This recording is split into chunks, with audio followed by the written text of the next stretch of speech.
Avec sa nouvelle RCZ, Peugeot sort les coupés compacts de leur torpeur. Et pour une fois, la presse est unanime.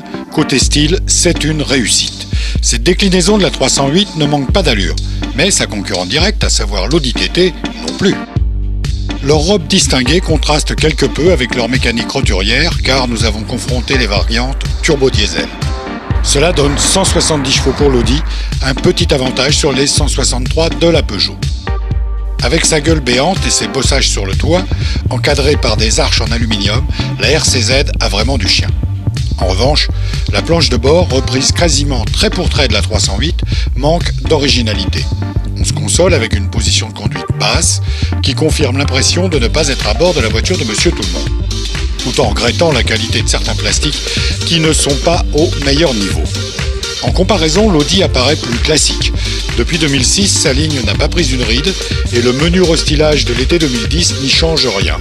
Rablé, bien posé sur ses roues, surtout avec ce pack S-Line, l'allemande reste très classe et son habitacle, à la qualité irréprochable, est bien plus valorisant que celui de la Sochalienne.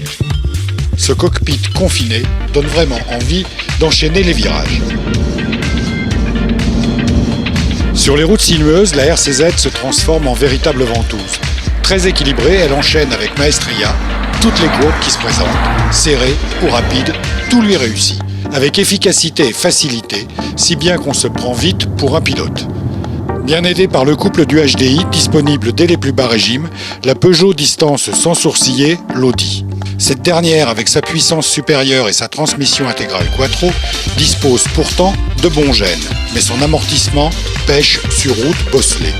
Côté confort, il n'y a pas match non plus. La Peugeot, même un peu raffermie, domine sa concurrente.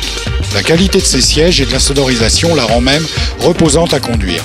Dans l'Audi, l'agrément est moins soigné et les grondements de sa mécanique déçoivent. Match nul au niveau des places arrière, les éventuels passagers sont aussi mal lotis dans l'une que dans l'autre.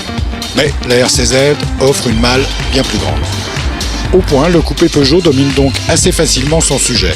Séduisant, agréable à conduire, économique à l'usage et nettement moins cher à l'achat, il laisse peu de place à son rival. Mais l'Audi TT n'est pas loin derrière, il lui reste son indiscutable qualité de fabrication, son image de marque et sa mécanique encore un tantinet plus sobre.